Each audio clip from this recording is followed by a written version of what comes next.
เจริญพรพี่น้องฝั่งลาวพี่น้องฝั่งไทยทุกคนเด้อพระอาจารย์ขอเว้า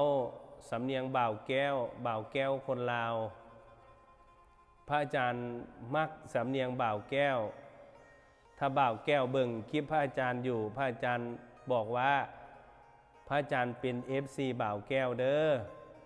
พระอาจารย์เบิ่งบ่าวแก้วเบิ่งทุกคลิปเบิ่งทุกอันในเพจพระอาจารย์เบิ่งแล้วพระอาจารย์ชอบพระอาจารย์อยากเว้าได้พระอาจารย์ก็เลยมาหัดเว้าถ้าพระอาจารย์หัดเว้าบ่คือพระอาจารย์ก็ขอโทษสำเนียงพี่น้องฝั่งลาวเด้อนะคลิปนี้พระอาจารย์จะบอกว่าพี่น้องฝั่งลาวทุกๆคนที่ได้เข้ามาเฮ็ดเวียกเฮ็ดงานอยู่ไทยขอให้พวกเฮาทุกคนจงมีสติในการเฮ็ดงานพวกเฮาอย่าได้หลงความเจริญพวกเราอย่าได้หลงในไฟแสงสีไฟแสงสีความเจริญมันสิเฮ็ดให้เฮาเนี่ยหลงตัวมันสิเฮ็ดให้เฮานี่เก็บเงินเก็บคำบ่อยู่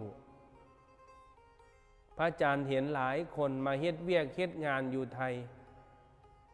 ปีใหม่บ่มีเงินบ่มีคำส่งบ้านปีใหม่บ่ได้กลับบ้านกลับซ่องบ่ได้กลับบ้านกลับเฮียนนะเป็นโอกาสของพวกเฮาโชคดีส่ำใดเฮามาพ่อเจ้านายดีมาพ่อที่ทำงานดีให้พวกเฮาเนี่ยเอาธรรมะไปใส่หนึ่งให้พวกเฮามีความอดทนเด้อพี่น้องฝั่งลาวทุกคนสองมีความซื่อสัตย์นี่แหละมันสิเฮ็ดให้เฮาเจริญงอกงามเฮ็ดให้เฮาเนี่ย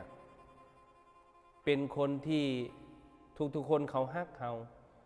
หนึ่งอดทนสองซื่อสัตย์สามสุจริตสี่ขยันและไม่ลักขโมยผู้ใดชอบยิบชอบจับอันนั่นอันนี้ของเขาเนี่ยไปอยู่ใส่มันก็บ่เจริญเพราะฉะนั้นเฮาจงมีธรรมะมีธรรมในใจเฮาได้เงินได้คำเรียบร้อยแล้วนี่เฮาก็ส่งให้พ่อส่งให้แม่